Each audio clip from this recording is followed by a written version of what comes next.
Hip replacement surgery एक life changing surgery है उन पेशेंट्स के लिए जिनको एवीएन का प्रॉब्लम है या एंकाइलोजिंग स्पॉन्डिलाइटिस का प्रॉब्लम है या रूमेटॉइड आर्थराइटिस या गठिया बाई का प्रॉब्लम है या उनके हिप में आर्थराइटिस है किसी भी और वजह से, चाहे वो फ्रैक्चर की वजह से हो या किसी और डिजीज की वजह से हो। सो फ्रेंड्स, हमने आपको अपने बहुत वीडियोस में दिखाया है कि हिप रिप्लेसमेंट का पेशेंट कैसे रिकवर करता है और मसल स्पेयरिंग अप्रोच से करा हुआ हिप रिप्लेसमेंट का पेशेंट कितनी फास्ट रिकवरी करता है। फ्रेंड्स, हमारे एक पेशेंट मिस्टर उत्तम ने कुछ बहुत ही बढ़िया क्वेश्चन हमसे पूछे डिस्चार्ज के समय पे, जो कि हर पेशेंट के दिमाग में आते हैं, पर शायद हर पेशेंट उन सवालों को इतने बढ़िया तरीके से पूछ नहीं पाता है। इन्होंने अपने क्वेश्चंस को स्ट्रक्चर किया, अपने क्वेश्चंस को लिख के रखा और उन सब क्वेश्चंस को हमसे पूछा। तो फ्रेंड्स, आइए आपको दिखाते हैं हमारी ये डिस्कशन, हमारी ये कन्वर्सेशन, जो कि आपके बहुत सारे सवालों का जवाब देगी। तो आपके कुछ क्वेश्चंस हैं, तो बताइए क्या क्या पूछना चाहते हैं। जी सर, अभी जो मेरा जो ऑपरेशन हुआ है, तो मैं मसल्स की स्ट्रेंथ के लिए कुछ एक्स्ट्रा फूड या कोई नॉन वेज या कोई सूप वगैरह ले सकते हो। तो बेसिकली ये जानना चाह रहे हैं कि इनकी लेफ्ट लेग की जो मसल्स थोड़ी सी वीक हैं उसको कैसे बिल्डअप किया जाए। उसके 2-3 तरीके हैं। डेफिनेटली डाइट में हम प्रोटीन रिच डाइट लेंगे। उसके अलावा जब हम इस पैर पे पूरा वजन डाल के नॉर्मल चलने की जैसे जैसे कोशिश करेंगे तो मसल में पावर आती जाएगी और मसल बल्क बिल्डअप होता जाएगा। तो धीरे धीरे विद टाइम मसल के अंदर काफ़ी ताकत आ जाएगी, आप इसको पैर को काफ़ी कंफर्टेबली विदाउट सपोर्ट यूज़ कर पाओगे। और क्या क्वेश्चन है आपका? मुझे जैसे घर जाना है तो मुझे फर्स्ट फ्लोर पे जाना है, तो देयर आर अराउंड 12 और 13 स्टेयर्स, तो can I climb all the stairs right now? Very valid question कि क्या ये घर जाने पर स्टेप्स चढ़ सकते हैं, स्टेयर्स चढ़ सकते हैं, सीढ़ी चढ़ सकते हैं या नहीं। तो हम अपने पेशेंट को घर भेजने से पहले सबको स्टेयर चढ़ने के लिए ट्रेनिंग देते हैं। मेरी फिजियो टीम स्टेयर क्लाइंबिंग कराती है पेशेंट को। हमारा एक वीडियो भी है इस चीज़ के ऊपर कि आपको क्या क्या प्रिकॉशंस लेने चाहिए सर्जरी के बाद, और उसमें ऊपर चढ़ते समय आपको अपना अनऑपरेटेड पैर पहले रखना होता है, उतरते समय ऑपरेटेड लेग। उसके लिए आप हमारा वीडियो देख सकते हैं, और आपको स्टेप्स चलना अलाउड है विद सम सपोर्ट, ताकि आप एक बार आराम से अपने घर पहुंच जाए, रूम पे पहुंच जाए, और उसके बाद जैसे जैसे मसल पावर आएगी तो आप विदाउट सपोर्ट भी स्टेप्स उतर पाएंगे। Now, like after discharge, I need to travel around 40 kilometers from the hospital. So, I think the seat of the car is, the angle would be like more than 90.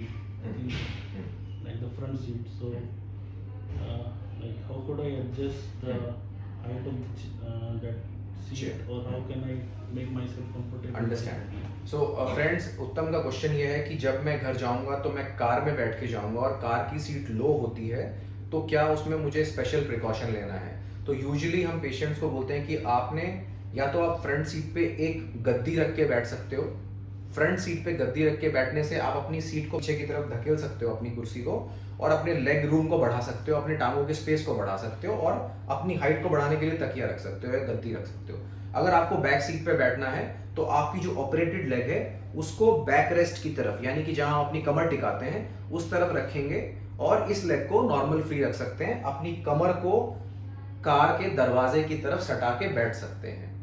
अगर पिछली seat को भी आपको ऊंचा करना है तो उस पर कोई ब्लैंकेट यानी कि कंबल या 2-3 शीट्स को फोल्ड करके हम डाल सकते हैं ताकि पेशेंट कंफर्टेबली बैठ पाए। अंडरस्टूड? ग्रेट। और बताओ।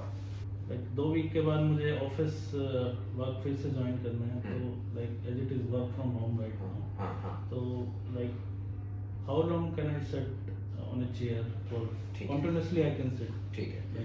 हाँ, तो उत्तम का क्वेश्चन ये है कि मुझे 2 हफ्ते में ऑफिस अगर ज्वाइन करना है तो क्या मैं कुर्सी पे बैठ सकता हूँ, और अगर हाँ तो कितनी देर बैठ सकता हूँ। तो ऑफ कोर्स चेयर पे बैठना अलाउड है, 2 हफ्ते में नहीं, आज भी अलाउड है। और 2 हफ्ते बाद हर पेशेंट का पेन को बर्दाश्त करना, वो अलग अलग पेशेंट का अपना अपना टॉलरेंस होता है। हालांकि सर्जरी के बाद ऐसा दर्द नहीं होता कि आपसे बर्दाश्त नहीं हो, बट हम पेशेंट टू पेशेंट आप ये देखते हैं कि कौन कितनी देर बैठने में कंफर्टेबल है। आधा घंटा, पौना घंटा, 1 घंटा, इतना तो आप बैठ ही पाएंगे। जब आप वॉक करके आते हैं वापस तो हम यूजुअली पेशेंट्स को कहते हैं कि आप चेयर पे बैठ जाओ, 15-20 मिनट तो आराम से बैठो। लेकिन यस, काम करते समय धीरे धीरे आपकी कैपेसिटी बिल्डअप होती जाएगी। तो आप शॉर्ट मीटिंग से शुरू कर सकते हैं, 15 मिनट 20 मिनट की मीटिंग, देन बिल्डअप आधा घंटा की मीटिंग, देन बिल्डअप 1 घंटे की मीटिंग। ग्रेजुअली अपने आप होता चला जाएगा, आपको अपनी बॉडी के कंफर्ट से खुद पता लगता रहेगा। मैं बात ले सकता हूँ घर जाने के बाद। अच्छा, नहाने की बात है तो बेसिकली हम जब तक आपके स्टिचेस रिमूव नहीं करेंगे तब तक हम पानी डालना अलाउ नहीं करेंगे उसके ऊपर, लेकिन आप शावर लेने की बजाय बकेट में पानी लेके इसको कवर्ड रख के अपना हेड वॉश कर सकते हो, अपना बॉडी वॉश कर सकते हो, और जो एरिया इसके आसपास ऑपरेशन किया था उसको स्पंजिंग कर सकते हो। लेकिन जब हम स्टिचेस निकाल देंगे, जो कि उसके 2 दिन के बाद आप नहा सकते हो, शावर ले सकते हो और उस पार्ट को क्लीन करके उस पर थोड़ा कोकोनट ऑयल या मॉइस्चराइजर लगा सकते हो अपने इंसिजन पे। यस। मुझे इन्फेक्शन से बचने के लिए क्या क्या प्रिकॉशंस यहाँ पे?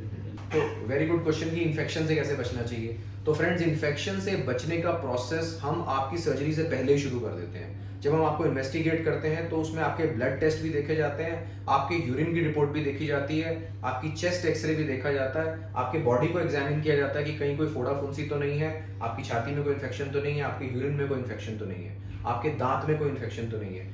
ये सब चीजें जब ऑलरेडी देख लेते हैं तो इसका मतलब हमारे बॉडी के अंदर कोई ऐसा सोर्स नहीं है जिससे कि इन्फेक्शन मेरे जॉइंट रिप्लेसमेंट वाले साइड पे चला जाए। दूसरा सोर्स होता है एक्सोजेनस, यानी कि बाहर से जो इन्फेक्शन अंदर आता है, तो उसके लिए हम बहुत ही world class modular operation theatre में सर्जरी करते हैं जिसके अंदर सिर्फ जॉइंट रिप्लेसमेंट की सर्जरीज होती हैं। तो उससे आउटसाइड एटमॉस्फेयर से इन्फेक्शन आने का चांस कम होता है। मोस्टली पेशेंट्स को इनिशियल 2 से 3 दिन में हम इंजेक्शंस देते हैं एंटीबायोटिक्स के, और उसके बाद टैबलेट्स पे वो घर चले जाते हैं। अगर हम इस सब चीज़ों को फॉलो करते हैं तो इन्फेक्शन होने का चांस ऑलमोस्ट ना के बराबर है।